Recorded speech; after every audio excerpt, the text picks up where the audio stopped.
Sa bawat swipe patas, isa na namang batang nawalan ng bukas. Ngunit hindi mata ang umiiyak,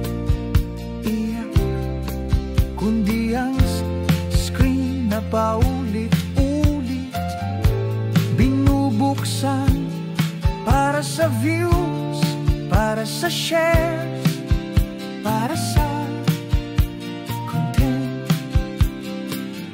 Nasaan ang puso? Nasaan ang damdamin? Ginawa mo na bang palagpas ang trahedya ng iba? May tao pa ba sa likod ng camera, o algorithm na lang ang may damdamin? Pagkamatay